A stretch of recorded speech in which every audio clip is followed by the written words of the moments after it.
Her father, Neil, was a Hollywood fixture, a charismatic Anglican minister who was known as the Padre of Hollywood.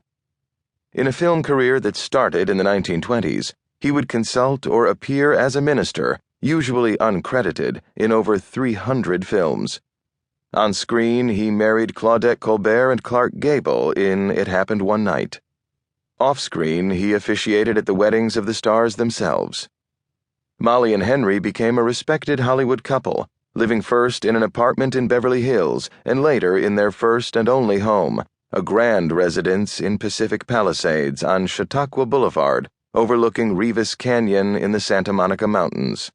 They would live there all their lives. Henry continued his writing, and Molly was the force of nature who looked after his every need. She maintained their beautiful home life, oversaw their social activities, and organized wonderful soirees for their friends, a set that included Peggy Chandler Dick, writer of the Dennis the Menace and Hazel television series, and her psychologist husband, Douglas Dick, a former actor and writer with over 71 film credits. Ava Astaire, Fred's daughter, and her husband, Richard Mackenzie, Dick Sargent, a star of Bewitched, and Broadway and film star Nancy Walker and her husband David Craig, who taught musical theater. In 1959, Henry's first novel, The Hostage, was published. It tells the story of a 6-year-old boy trapped in a moving van with 2 killers after witnessing a murder. It would later be filmed by Crown International. A second novel, Death on the Sixth Day, would follow in 1961. He began writing for television, penning episodes for Alfred Hitchcock Presents, the Bus Stop series, and later, Perry Mason. Molly's acting career thrived with appearances on television which, over time, would include The Andy Griffith Show, The Twilight Zone, Gomer Pyle, Hazel, Petticoat Junction, The Brady Bunch, Bewitched, and The Rockford Files. Then Molly was diagnosed with cancer. The couple became strapped for money, and Henry, who had always been plagued by writer's block, decided he had to come up with a really commercial idea.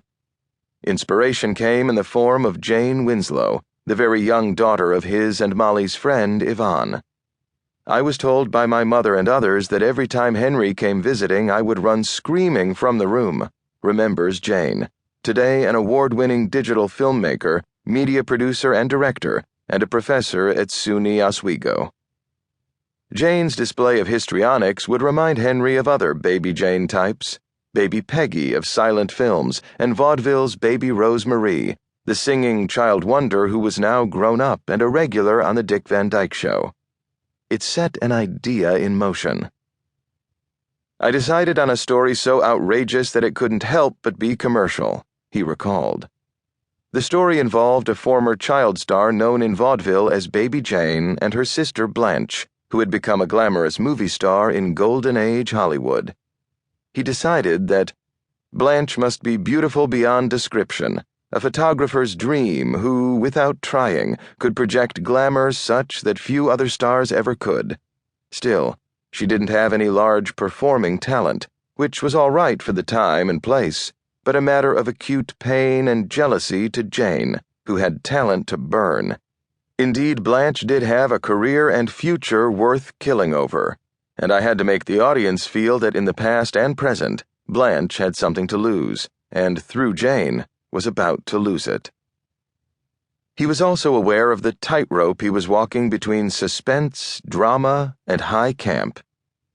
The subject of early movies, kiddie stars and movie queens already embodied the camp element just by nature.